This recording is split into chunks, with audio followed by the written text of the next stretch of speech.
Hello everyone, welcome back to my YouTube channel ASR biology. आज के इस video में हम लोग पढ़ेंगे M phase of cell division. Last video में हमने पढ़ा था सेल साइकिल एक सेल के अंदर कैसे कंप्लीट होता है। आज हम लोग इस वीडियो में सेल डिवीजन के बारे में पढ़ेंगे, यानी एम फेज कैसे कंप्लीट होगा सेल के अंदर। और इस एम फेज को एक्सप्लेन करने से पहले सबसे इम्पोर्टेंट है क्या कि जो सेल है वो हमारे बॉडी का कौन कौन सा सेल या प्लांट के अंदर का कौन सा या किसी भी ऑर्गेनिज्म के अंदर जो सेल प्रेजेंट है वो सेल में किस किस तरीके का डिवीजन हो सकता है, और हमारे बॉडी के अंदर कौन कौन सा सेल है जो डिवीजन करेगा, यानी सेल डिवीजन कंप्लीट करेगा।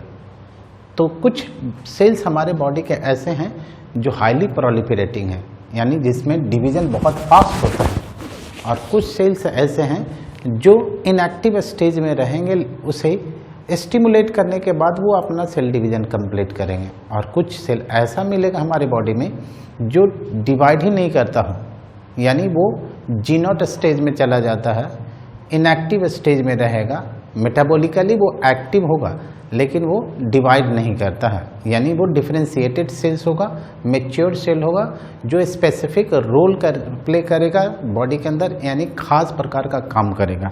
तो बेस्ड ऑन दैट इंफॉर्मेशन, उस आधार पर हम लोग 3 तरीके का सेल हम अपने बॉडी में देखें। पहला जो सेल है हाईली प्रोलिफरेटिंग सेल्स होता है, यानी जिसमें रेट ऑफ डिवीजन बहुत ज़्यादा हो। तो ऐसे हाईली प्रोलिफरेटिंग सेल्स सबसे पहले हम लोग देखेंगे एपिथेलियल सेल्स ऑफ स्किन, यानी एग्जाम्पल में हो गया एपिथेलियल सेल्स ऑफ स्किन।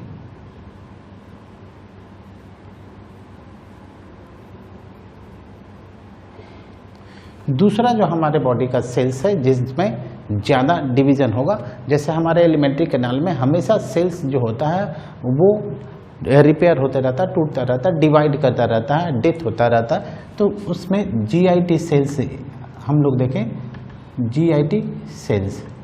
और तीसरा हम लोग देखें कि हमारे बोन मैरो में जो रेड बोन मैरो होता है जिसमें से स्टेम सेल्स होता है, वो स्टेम सेल्स बनाता है हमारे different types of blood cells को, यानी RBC, WBC एंड प्लेटलेट को। तो वो सभी स्टेम सेल्स को हम लोग हाईली प्रोलिफरेटिंग सेल के कैटेगरी में रखते हैं। यानी यहाँ पर हीमोपोएटिक स्टेम सेल्स, हीमोपोएसिस का मतलब हुआ formation of different types of blood cells. तो हीमोपोएटिक स्टेम सेल्स में कौन कौन आएगा, तो ये हीमोपोएटिक स्टेम सेल्स जो है वो बनाएगा RBC, WBC एंड प्लेटलेट्स, ये सभी फॉर्म करता है। दूसरे टाइप का सेल्स हम लोग देखें जो हमारे बॉडी में होता है वो है दूसरे टाइप का सेल्स, यानी स्टेबल सेल्स होगा, यानी इनएक्टिव फॉर्म में रहेगा। जब उस पर उसे स्टिमुलेट करते हैं, कोई ग्रोथ फैक्टर या कोई फैक्टर आकर के उस स्टिमुलेट करेगा तो वो एक्टिव होगा और अपना सेल डिवीजन कंप्लीट करेगा। तो दूसरा है स्टेबल सेल्स। और हमारे बॉडी का कौन कौन सा सेल स्टेबल सेल्स है, देखिए स्टेबल सेल्स का एग्जांपल आ गया जो हमारा किडनी ट्यूब्यूल्स होता है, उस किडनी ट्यूब्यूल्स में जो एपिथेलियल सेल्स होगा, जैसे यहाँ पर अगर स्ट्रक्चर बना लें कि ये किडनी ट्यूब्यूल्स है और यहाँ का सेल्स जो होगा ऐसे ये किडनी ट्यूब्यूल्स है, यहाँ पर PCT DCT का सेल्स जो होता है वो स्टेबल सेल्स होता है। तो यहाँ एग्जांपल में इस स्टेबल सेल्स का एग्जांपल हम लोग देख लें, ये है epithelial cells of kidney tubules. ये दूसरा हम लोग इसका एग्जांपल देख लें कि हमारे लीवर सेल्स जितने हैं, जिसको हेपेटोसाइट्स कर लें, वो सभी हेपेटोसाइट्स यानी हेपेटिक सेल्स भी होता है जो इनएक्टिव फॉर्म में रहता है। जब उस पर कोई एक्सटर्नल फैक्टर आकर के अटैच्ड होता है, उससे स्टिमुलेट करता है तो वो डिवाइड करके अपना साइकिल कंप्लीट करता है, यानी हेपेटोसाइट्स लिखें और लीवर सेल्स हम लोग लिखें। तीसरा ऐसा सेल्स हमारे बॉडी का जो डिवाइड ही नहीं करता हो, यानी सेल साइकिल में हमने पढ़ा है ऐसे कि ये सेल साइकिल है और यहाँ पर इसमें इस स्टेज में G1 है और उसके बाद यहाँ G2 है एस फेज है, दिस इज G1 फेज और दिस इज एस फेज और दिस इज G2 फेज। उसके बाद एम फेज में चला जाता है सेल साइकिल, इसको एम फेज कहेंगे। और जब सेल को डिवाइड नहीं करना हो तो वो सेल G0 में चला जाता है और G0 को हम लोग कहते हैं क्विंसेंट फेज। और इस क्विंसेंट फेज में सेल इनएक्टिव स्टेज है, दिस इज इनएक्टिव स्टेज,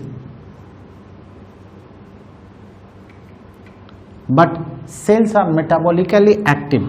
यहाँ मेटाबॉलिकली एक्टिव सेल है, यानी सेल के अंदर सारा प्रोसेस होगा। तो ऐसे सेल्स को हम लोग, यहाँ सेकेंड पॉइंट लिखा था, फर्स्ट पॉइंट में हाईली प्रोलिफेरेट, दूसरा स्टेबल, तीसरा जो सेल्स होगा यहाँ पे इसी स्टेज में जाने वाला सेल्स होगा जिसे हम लोग कहेंगे परमानेंट सेल, यानी वो डिवाइड नहीं करेगा।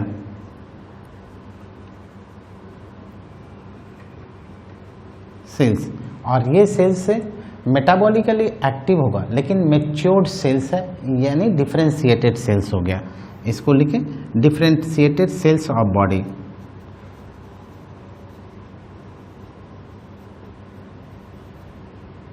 और ये डिफरेंशिएटेड सेल्स का एग्जाम्पल है, यहाँ पर हम लोग डिफरेंशिएटेड सेल्स हमारे बॉडी का जो होगा उसमें सबसे पहला है न्यूरॉन्स और नर्व सेल्स। और नर्व सेल्स एक बार अगर वो कट गया तो डिवाइड नहीं कर सकता, तो ये न्यूरॉन्स पहला है। दूसरा हमारे स्केलेटल मसल सेल्स, ये भी डिवाइड नहीं करता है। जो एम्ब्रायनिक स्टेज में जितने नंबर ऑफ मसल सेल्स का फॉर्मेशन हुआ है वही रहेगा आगे पूरे लाइफ तक। तो दूसरा हो गया स्केलेटल मसल सेल्स।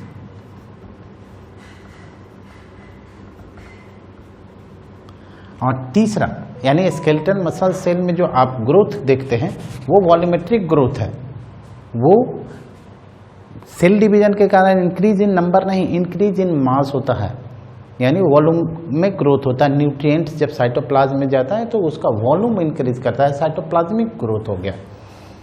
और तीसरा है कार्डियक मसल सेल। ये तीन डिफरेंट टाइप्स ऑफ सेल्स जो है हमारे बॉडी का वो परमानेंट सेल है। इन तीनों में सेल डिवीजन नहीं होता है। ये एक बार डिवाइड करके जब मैच्योर्ड हो जाता है यानी डिफरेंशिएट होगा तो स्पेसिफिक रोल हमारे बॉडी के अंदर करेगा, स्पेसिफिक फंक्शन के लिए रिस्पॉन्सिबल है, खास प्रकार का फंक्शन।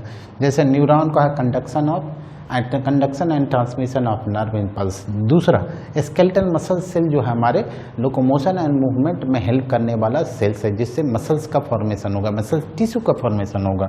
और कार्डियक मसल सेल है, ये नॉन स्टॉप वर्क करेगा, बीट करेगा और हमारे हार्ट बीट के थ्रू, पंपिंग के थ्रू हमारे बॉडी में ब्लड का सर्कुलेशन करेगा, न्यूट्रिएंट का सर्कुलेशन करेगा, गैसेस का सर्कुलेशन करेगा। तो ये तीन different types of permanent cell हैं। अब हम लोग पढ़ें कि ए सेल डिवीजन में हम लोग एक ही पढ़ेंगे और वो है हमारा एम फेज। लास्ट में हम लोग इंटरफेज पढ़ा, अब यहाँ पढ़ेंगे हम लोग एम फेज के बारे में। एम फेज होता क्या है? एम फेज को हम लोग माइटोटिक फेज कहते हैं या डिवीजन फेज बोलते हैं, ये और डिवीजन फेज कह लें और माइटोटिक फेज कहें।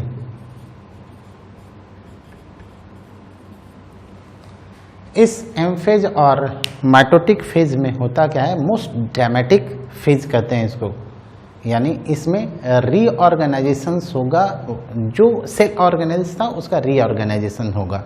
तो ये मोस्ट ड्रामेटिक फेज इसको लिखें, मोस्ट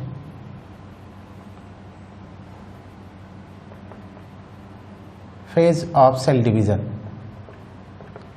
और इस most dramatic phase cell division में होगा क्या कि एक सेल है और इस सेल में 2n = 46 क्रोमोसोम है, तो ये डिवीजन के बाद दो सेल का फॉर्मेशन करेगा और दोनों सेल में 2n = 46 और 2n = 46, यानी नंबर ऑफ क्रोमोसोम जो रहेगा वो कांस्टेंट होगा पेरेंट सेल की तरह डॉटर सेल में, इसलिए इसे also known as equational division, क्योंकि equal number of chromosome present है as parent cell in daughter cell. Daughter cell में इक्वल नंबर ऑफ क्रोमोसोम, जैसे 46 यहाँ है तो 46 यहाँ है, इसलिए number of chromosome daughter cell में पेरेंट सेल की तरह होता है, इसलिए इसे कहते हैं हम लोग equational phase. M phase short होता है। अगर 24 आवर्स में एक ह्यूमन सेल डिवाइड कर रहा है, जिसमें 1 आवर लगता है एम फेज में और 23 आवर्स लगा था इंटरफेज में जो हमने पढ़ा था, ये एम फेज जो होगा ये कंप्लीट होता है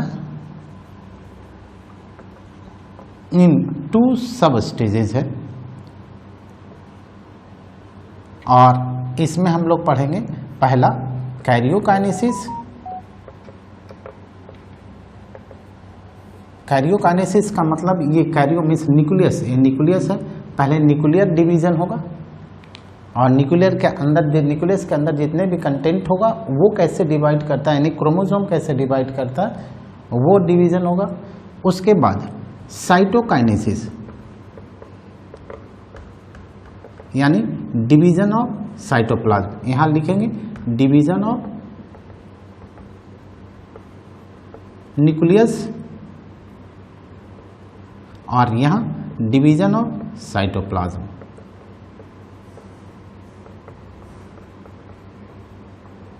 both plant and animal cells. तो ये कैरियोकाइनेसिस कितने स्टेज में कंप्लीट होता है वो देखें। कैरियोकाइनेसिस है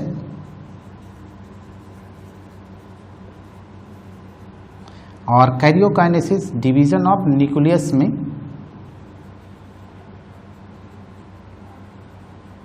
ये 4 सब स्टेजेस है। पहला है प्रोफेज, यानी कैरियोकाइनेसिस इन सारे प्रोसेस से होके गुजरेगा। पहला है प्रोफेज, दूसरा है मेटाफेज, तीसरा है एनाफेज और चौथा है टेलोफेज। तो इन शॉर्ट पहले यहाँ देख लें कि इन सभी स्टेजेस में क्रोमोसोम का स्टेटस होगा, क्रोमोसोम दिखेगा कैसे, किस तरीके से ये क्रोमोसोम ये 4 सब स्टेजेस में दिखता है कैरियोकाइनेसिस के 4 सब स्टेजेस में। तो इन पहले दो वाले में इस तरीके से क्रोमोसोम अपीयर होगा, यानी क्रोमोसोम विथ 2 क्रोमैटिड्स होगा इन दोनों स्टेजेस में ऐसे। और यहाँ पर क्रोमोसोम जो होगा वो इस तरीके से दिखेगा।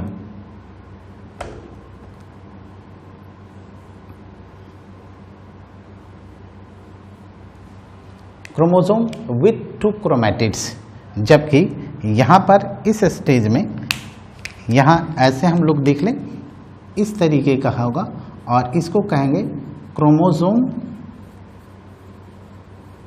विथ 2 क्रोमैटिड्स, यानी 2 क्रोमैटिड्स रहेगा, एक क्रोमैटिड ए एक क्रोमैटिड ए, यानी इधर का क्रोमैटिड और इधर का क्रोमैटिड, और इन दोनों पर डीएनए प्रेजेंट होगा।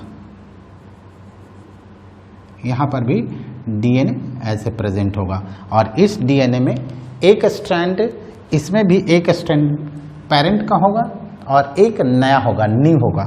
इसमें भी एक पेरेंटल होगा और एक नया होगा। इन दोनों स्टेजेस में कैसे रहेगा क्रोमोसोम वो देखें, यानी इसमें यहाँ पर क्रोमोसोम विथ 2 क्रोमैटिड्स और ये दोनों क्रोमैटिड्स जो होगा इसको हम लोग कहेंगे सिस्टर क्रोमैटिड्स, जबकि यहाँ क्रोमोसोम विथ सिंगल क्रोमैटिड दिखेगा। यहाँ पर क्रोमोसोम ऐसे रहेगा और इसे हम लोग कहेंगे क्रोमोसोम, यहाँ पर क्रोमोसोम विथ 2 क्रोमैटिड्स, यहाँ क्रोमोसोम विथ सिंगल। इस स्टेज में हम लोग देखें क्रोमोसोम विथ सिंगल क्रोमैटिड, यहाँ पर इस एनाफेज और टेलोफेज दोनों सब स्टेजेस में हम लोग देखेंगे कि क्रोमोसोम तो है लेकिन इसमें सिंगल क्रोमैटिड है, कोई सिस्टर क्रोमैटिड्स नहीं होगा। एक क्रोमेटिड होगा और वो क्रोमेटिड इस सेंट्रोमियर से जुड़ा है ऐसे। तो ये हमने कैरियोकाइनेसिस में पढ़ना है, इसे प्रोफेज कैसे होता है और कब होता है और प्रोफेज में कौन कौन सा इवेंट्स होगा, मेटाफेज में कौन कौन सा इवेंट्स है, एनाफेज में और टेलोफेज में कौन कौन सा इवेंट्स है, ये सभी अभी हम लोग देखें। देखिए इस प्रोफेज के स्टेज में यानी एम फेज का पहला स्टेज है prophase. So prophase is the initial stage और first stage of M phase. M phase का पहला स्टेज जो होता है वो प्रोफेज होता है और प्रोफेज 2 स्टेज में कंप्लीट होगा। अर्ली प्रोफेज में सेल कैसा दिखेगा और लेट प्रोफेज में सेल कैसा दिखेगा। तो अर्ली प्रोफेज में देखें सेल इस तरीके का दिख रहा, इसमें न्यूक्लियर मटेरियल, न्यूक्लियोलस, न्यूक्लियोप्लाज्म सभी प्रेजेंट है और यहाँ पर सेल ऑर्गेनेल्स भी दिख रहा। सभी सेल ऑर्गेनेल्स का नाम देख लें। यहाँ पर ये सेंट्रोसोम है, इसको सेंट्रोसोम कहें। ये गोल्जी कॉम्प्लेक्स है,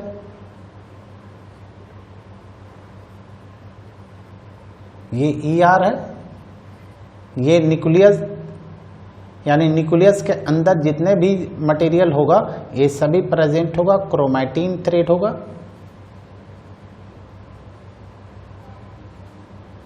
न्यूक्लियोप्लाज्म होगा, न्यूक्लियोलस होगा, न्यूक्लियोप्लाज्म एंड न्यूक्लियोलस। यहाँ पर डिस्टिंक्ट रूप से नहीं दिख रहा है क्रोमोसोम, लेकिन इसके बाद जो नेक्स्ट स्टेज है इसे सेंट्रोसोम कहेंगे और सेंट्रोसोम के पास में माइक्रोट्यूब्यूल ऑर्गेनाइजिंग रीजन होगा। तो ये माइक्रोट्यूब्यूल का फॉर्मेशन करेगा। ये सेंट्रोसोम में 2 सेंट्रियोल होता है, दोनों सेंट्रियोल डिवाइड करके आगे इस स्टेज में देखेंगे कैसे डिवीजन होगा।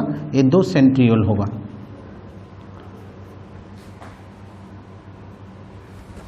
ये एक्चुअली होता सेंट्रियोल क्या है, ये सेंट्रियोल का काम है माइक्रोट्यूब्यूल ऑर्गेनाइजिंग कॉम्प्लेक्स है, यानी माइक्रोट्यूब्यूल्स का फॉर्मेशन करेगा जिसे एस्ट्रल रेस या एस्ट्रल्स करेंगे और ये एस्ट्रल्स बनाएगा स्पिंडल फाइबर जो इस क्रोमोसोम के सेंट्रोमियर से अटैच्ड होगा। तो ये माइक्रोट्यूब्यूल ऑर्गेनाइजिंग कॉम्प्लेक्स कहलाएगा।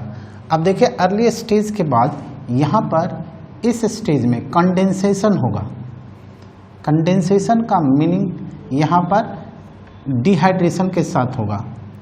डिहाइड्रेशन यानी वाटर की कमी शुरू हो गई और जैसे ही वाटर की कमी शुरू हुई, ये जो क्रोमैटिन मटेरियल था वो क्रोमैटिन मटेरियल यहाँ डबल स्ट्रैंडेड क्रोमोसोम के रूप में अपीयर होगा, यानी formation of chromosome due to condensation.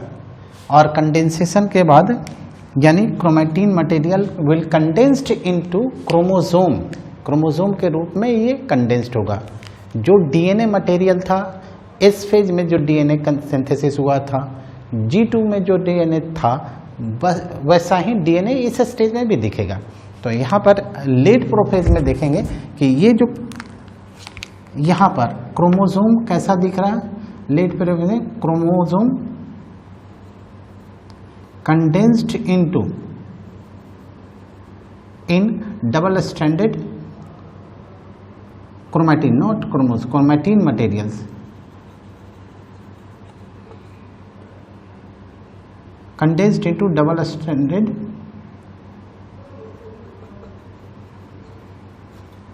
Chromosome. यहाँ पर क्रोमोसोम 2 स्ट्रैंड के रूप में क्रोमोसोम यहाँ पर दिख रहा है, तो इसे हम लोग कहेंगे क्रोमोसोम। This is chromosome.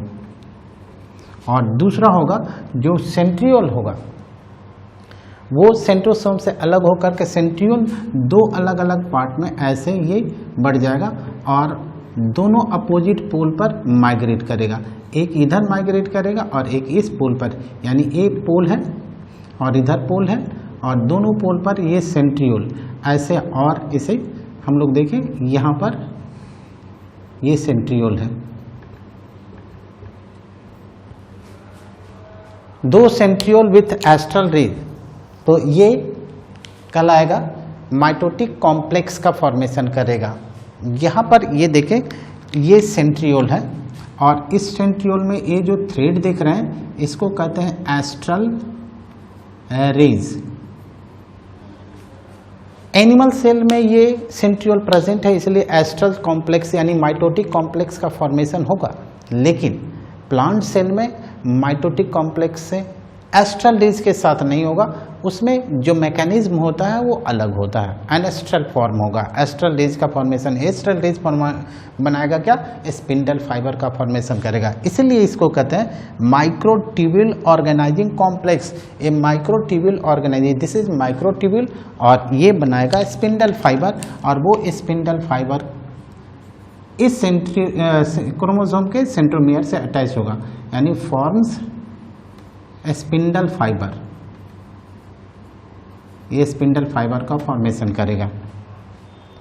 तो दो सेंट्रियोल यानी astral material with spindle fiber, इसे हम लोग कहेंगे माइटोटिक कॉम्प्लेक्स, यानी माइटोटिक डिवीजन को करने माइटोटिक डिवीजन को कंप्लीट करने के लिए इसका स्पिंडल फाइबर का होना बहुत ज़रूरी है। स्पिंडल फाइबर वो माइक्रोट्यूब्यूल्स है जो इस क्रोमोसोम के सेंट्रोमियर से के ऊपर काइनेटोकोर रहता है, उस काइनेटोकोर से जुड़ता है, नॉट सेंट्रोमियर। सेंट्रोमियर के ऊपर में जो प्रोटीन का प्लेट होता है उससे अटैच्ड होता है। तो यहाँ पर देखें, division of centrosome into centriole.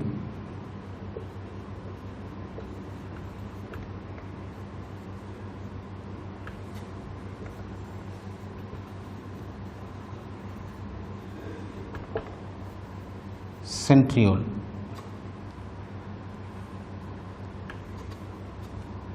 into two centrioles, each migrates towards opposite pole, opposite poles, दोनों अपोजिट पोल पर माइग्रेट करेगा, एक यहाँ आएगा एक यहाँ रहेगा। यहाँ पर देखें, टू एस्टर्स, दो asters together with spindle fiber, वो माइटोटिक अपरेटस का फॉर्मेशन करेगा, यानी ये माइटोटिक डिवीजन में हेल्प करेगा। Two asters with the spindle fiber forms mitotic apparatus, यानी ये एस्टर्स दो स्पिंडल फाइबर जो है, स्पिंडल फाइबर आगे दिखाएंगे कि स्पिंडल फाइबर का फॉर्मेशन होगा, तो उस दोनों को मिलाकर के हम लोग कहेंगे mitotic apparatus. Cells at the end of prophase, यानी प्रोफेज जैसे ही कंप्लीट होता है तो उस प्रोफेज के बाद सेल में क्या क्या होगा। जैसे हमने लेट प्रोफेज में देखा, ये लेट प्रोफेज था और इसमें कोई न्यूक्लियर मेम्ब्रेन नहीं होगा, ये लेट प्रोफेज था। तो लेट प्रोफेज के बाद सेल कैसा दिखेगा, यहाँ पर एक क्रोमोसोम हमने देखा था, ऐसे क्रोमोसोम विद टू क्रोमैटिड्स, दोनों क्रोमैटिड्स सिस्टर क्रोमैटिड्स होगा। और यहाँ पर इस तरफ हमने देखा ये एक सेंट्रियोल है, एक सेंट्रियोल इस पोल पे और दूसरा सेंट्रियोल इस पोल पर है, और ये एस्टर्स कहलाएगा। और ये एक सेंट्रियोल है, सेंट्रियोल विथ एस्टर्स है, ये दोनों अपोजिट पोल पे है। और cells at the end of prophase, at the end of prophase क्या क्या नहीं होगा वो देखें।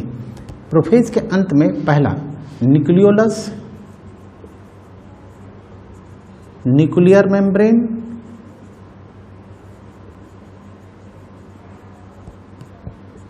ईआर, गोल्जी कॉम्प्लेक्स,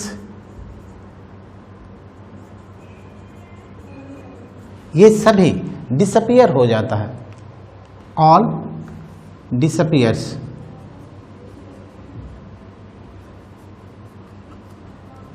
ये सभी डिसअपियर हो गए, ये नहीं है। यहाँ पर इस फिगर में ये ड्रॉ करके देखें तो इसमें सभी खत्म हो गया। At the end of late prophase ये सारे स्ट्रक्चर्स खत्म हो गए।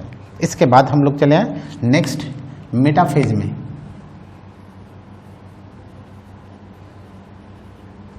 और मेटाफेज स्टेज में होता क्या है, मेटा का मतलब मिडिल होगा, यानी जितने भी क्रोमोसोम होगा वो सभी इक्वेटोरियल प्लेन पर अलाइन होगा इस मेटाफेज स्टेज में।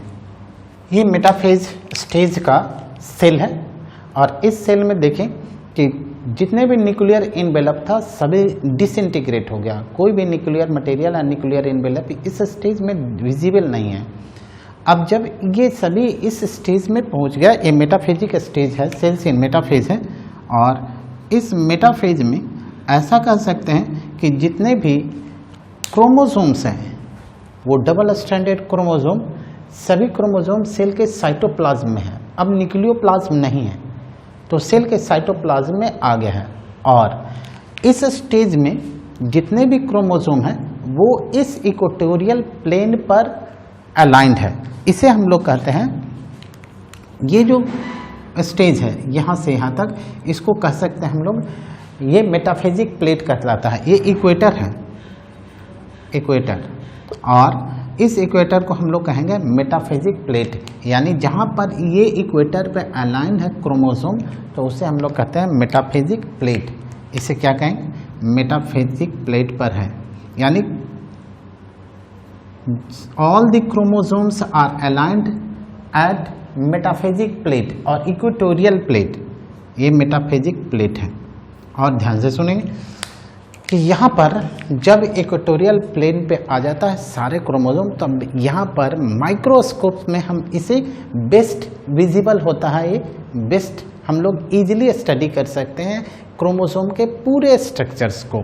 तो यहाँ पहला हम लोग लिखेंगे मेटाफेज स्टेज में कि all the chromosomes with sister chromatids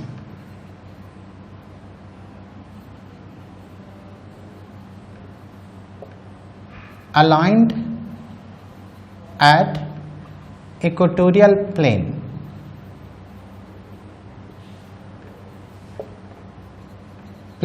of cell called metaphagic plate, a metaphagic plate कहलाएगा, and all the chromosomes are best visible in this stage. Chromosomes are best visible in microscope at this stage. अब यहाँ पर एक खास और चीज, ये spindle fibre है जो यहाँ एस्ट्राजेल से बना हुआ है, यानी सेंट्रियोल से निकल करके आएगा, स्प्रिंग लाइक स्ट्रक्चर होता है, वो हुक लाइक, ऐसे हुक लाइक स्ट्रक्चर से जुड़ा हुआ रहेगा इस काइनेटोकोर से, यानी जो स्पिंडल फाइबर है वो काइनेटोकोर से हुक लाइक स्ट्रक्चर से जुड़ा हुआ रहेगा। यहाँ लिखे स्पिंडल फाइबर्स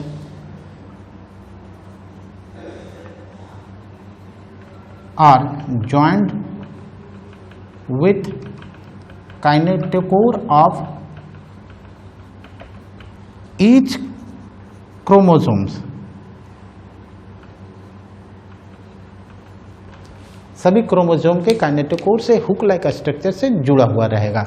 इसके बाद जो स्टेज आएगा उस स्टेज में यानी एनाफेज में क्या होगा वो हम लोग देखें।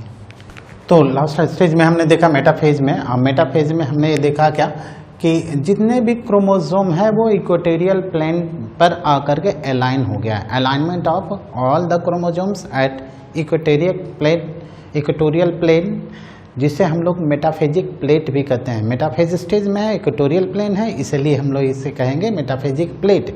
इस प्रोसेस को कांग्रेशन कहते हैं। कांग्रेशन का मतलब हुआ जितने भी क्रोमोसोम जब वो मेटाफेजिक प्लेट पे यानी इक्वेटर पे आना शुरू करेगा तो उस अरेंजमेंट को हम लोग कांग्रेशन कहेंगे, यानी arrangement of all chromosomes at equator, उसे हम लोग कांग्रेशन कहते हैं। कांग्रेशन के बाद यहाँ पर देखें, ये मेटाफेज के बाद एनाफेज में ये सेल इंटर कर जाता है, और एनाफेज में क्या होगा कि यहाँ पर देखें, इसमें जो यहाँ सेंट्रोमियर था, जो सेंट्रोमियर दोनों सिस्टर क्रोमैटिड्स को जोड़े हुए था, वो सेंट्रोमियर डिसेक्ट कर दिया जाएगा, कट किया जाएगा, स्लाइस कर दिया गया एक एंजाइम के थ्रू जिसका नाम है APC यानी anaphase promoting complex. Centromere splits with the help of APC anaphase promoting complex. वो एनाफेज प्रोमोटिंग कॉम्प्लेक्स क्या किया कि यहाँ पर क्रोमोसोम के दोनों सिस्टर क्रोमैटिड को अलग कर दिया by cutting, by slicing. Centromere को ही कट कर देता है और जैसे ही कट कर दिया दोनों सिस्टर क्रोमैटिड तेजी से, चूंकि ये spindle fibre spring like structure है, खींचता है दोनों साइड से, काइनेटोकोर को अपनी तरफ से खींचेगा और ईच काइनेटोकोर जो है जुड़ा हुआ रहता है क्रोमोसोम के क्रोमैटिड से। इसलिए दोनों क्रोमैटिड, ये जो क्रोमैटिड्स हैं, ये क्रोमैटिड से इस तरफ मूव करने लगा क्रोमैटिड से। तो दोनों क्रोमैटिड्स और ये स्पिंडल फाइबर है, ये स्पिंडल फाइबर इसे खींच करके दोनों अपोजिट पोल पे ले गया।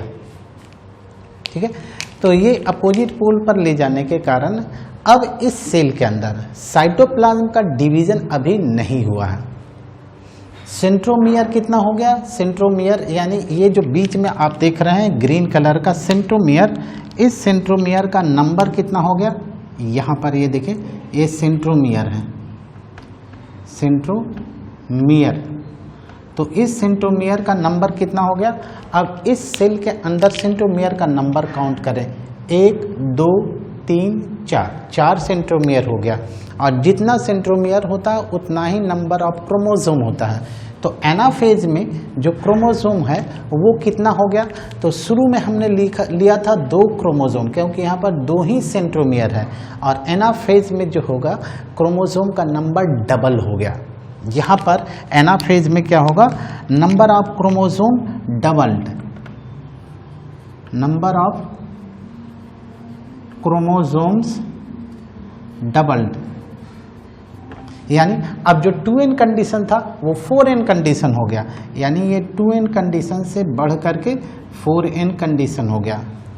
यानी अगर इसमें 2n इज इक्वल टू 46 है तो 4n is equal to 92 sales होगा, अगर ह्यूमन सेल की बात करें तो यहाँ पर 46 क्रोमोसोम के जगह 92 क्रोमोसोम, क्योंकि यहाँ पर सेंट्रोमियर डिवाइड किया और सेंट्रोमियर के नंबर को काउंट करके हम लोग क्रोमोसोम का नंबर काउंट करते हैं। यहाँ पर इस स्टेज में हम लोग कह सकते हैं जो क्रोमोसोम होगा वो सिंगल क्रोमैटिड के साथ होगा, यानी क्रोमोसोम विद सिंगल क्रोमैटिड। यहाँ क्रोमैटिड का नंबर 1 है।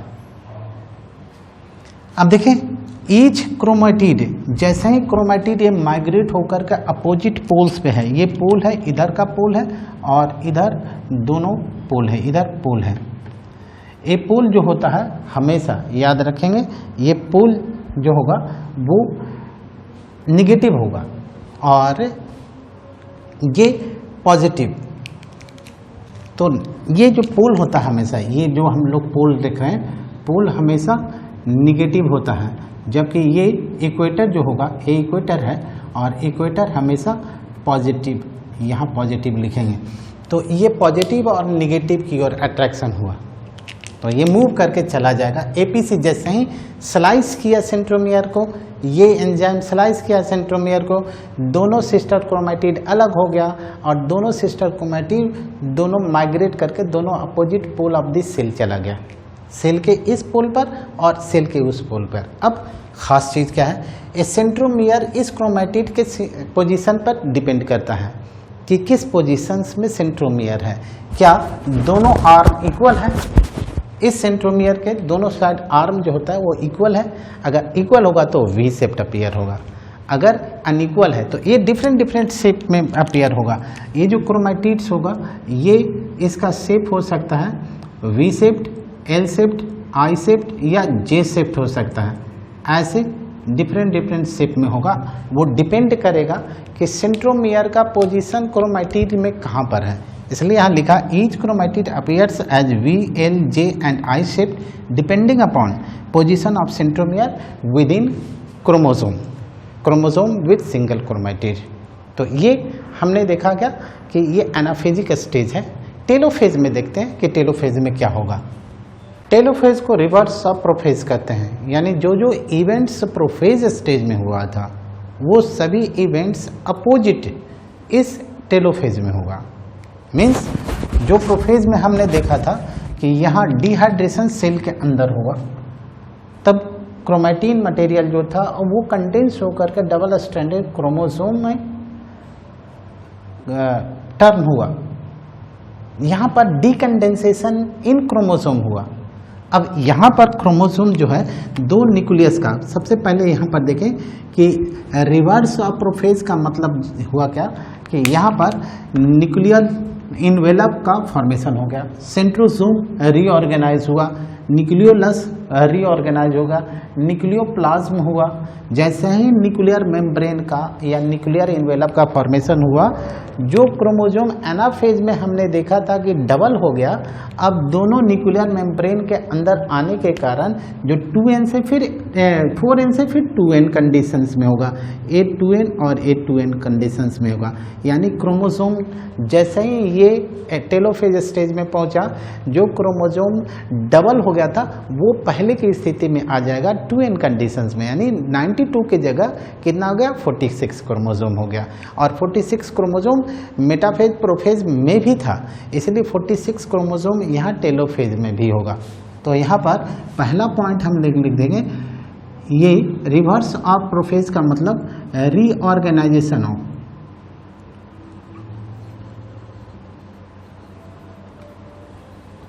किस किस चीज का, तो nuclear envelope,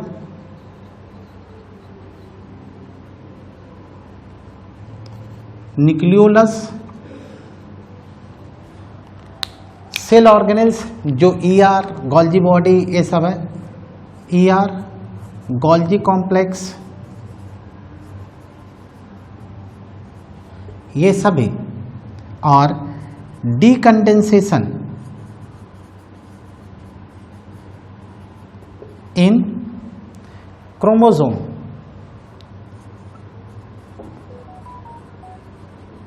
to form chromatin material, chromatin materials, यानी वापस क्रोमैटिन का फॉर्मेशन हो गया, जो क्रोमोसोम था वो क्रोमैटिन में टर्न हो गया। नेक्स्ट, नंबर ऑफ क्रोमोसोम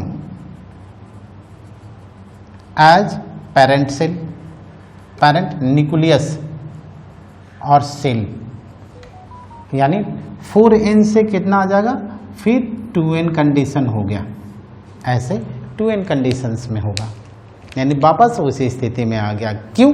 क्योंकि न्यूक्लियर एनवेलप के अंदर सारा क्रोमोसोम चला गया, इसलिए ये वापस उसी स्थिति में आ गया। देखिए, नाउ साइटोकाइनेसिस जो सबसे इंपॉर्टेंट इसमें है, लास्ट में सेल डिवीजन होगा कैसे। यानी अभी तक तो कैरियोकाइनेसिस हमने पढ़ा, न्यूक्लियर डिवीजन पढ़ा, उसमें न्यूक्लियस के अंदर के इवेंट्स का पढ़ा, क्रोमोसोम के डिवीजन को पढ़ा, क्रोमोसोम नंबर कैसे चेंज हुआ, किस स्टेज में चेंज हुआ, ये सभी पढ़ा। अब देखिए, सेल अब फाइनल स्टेज में है और यहाँ पर सेल में डिवीजन होने वाला है, यानी साइटोप्लाज्मिक डिवीजन है। डिवीजन ऑफ साइटोप्लाज्म को हम लोग साइटोकाइनेसिस कहते हैं। तो एनिमल सेल में ठीक इस तरीके से सेल मेम्ब्रेन है, और सेल मेम्ब्रेन क्या होगा, डेलिकेट होता है, लचीला होता है। ये सेल मेम्ब्रेन होगा वो लचीला होता है, लचीला होने के कारण बीच से ऐसे दोनों चिपकेगा, जिससे सेल फरो का फॉर्मेशन होगा, और सेल फरो दोनों साइड से ऐसे और ऐसे जाता है, इसलिए सेंटर की ओर मूव किया, तो इसे हम लोग कहेंगे सेंट्रीपीटल, यानी सेंट्रीपीटल सेल फरो का फॉर्मेशन होगा, जिससे दो सेल्स का फॉर्मेशन होगा, एक ए और एक, और दोनों सेल में क्रोमोसोम नंबर सिमिलर होगा जो पेरेंट सेल में था। ठीक उसी तरीके से प्लांट सेल में क्या होगा, प्लांट सेल में सेल फायरो का फॉर्मेशन नहीं होगा, क्योंकि सेल वॉल जो होता है काफ़ी टफ होता है, हार्ड होता है। तो यहाँ पर क्या होगा कि सेल प्लेट का फॉर्मेशन होता है, और सेल प्लेट जो डेड सेल ऑर्गेनेल्स है, जैसे गोल्जी कॉम्प्लेक्स है, ER है, इससे सेल प्लेट का फॉर्मेशन होगा सेल के इक्वेटर में आकर के, यानी बीच में, और जो फॉर्मेशन होगा वो सेंटर से स्टार्ट होगा और इधर की ओर मूव करेगा। इसमें कैल्शियम पेक्टेट का मेजर रोल रहता है, पेक्टेट, और इस कैल्शियम पेक्टेट से बनेगा मिडिल लैमेला, और मिडिल लैमेला सेंटर से बन करके यहाँ से बनना शुरू होगा बीच से, और दोनों तरफ ऐसे बनेगा, जिससे एक सेल प्लेट का फॉर्मेशन होगा।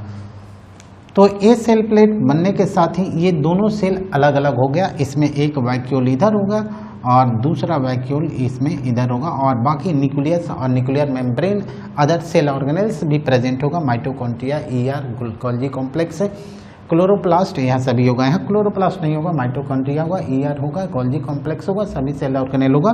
सेंट्रोसोम भी होगा यहाँ पर, यहाँ सेंट्रोसोम नहीं होगा।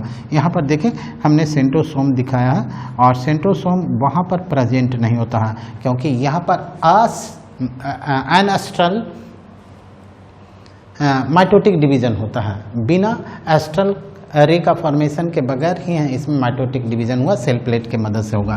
तो यहाँ पर डिवीजन के बाद दो सेल्स का फॉर्मेशन होगा और दोनों सेल इस तरीके से दिखेगा और दोनों सेल में equal number of chromosome as parent cell हुआ। सिग्निफिकेंस ऑफ माइटोसिस में हम लोग देखेंगे नंबर ऑफ सेल इंक्रीज कर रहा है बट क्रोमोसोम नंबर नहीं इंक्रीज कर रहा है डॉटर सेल्स में।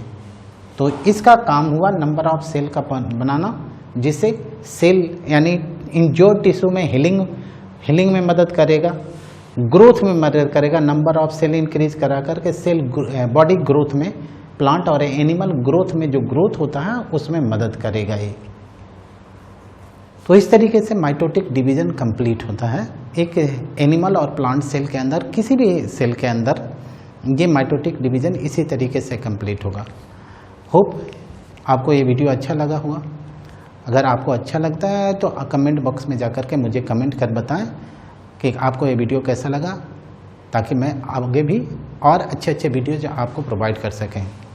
हाँ, लाइक शेयर और सब्सक्राइब करना ना भूलें। अगर वीडियो अच्छा लगता है तो ज़रूर लाइक का बटन दबाएं, सब्सक्राइब करें, ताकि हम तक आपकी जो भी इंफॉर्मेशन है आ सके और इसे अपडेट करें, अपग्रेड करें। Thank you. Have a nice day.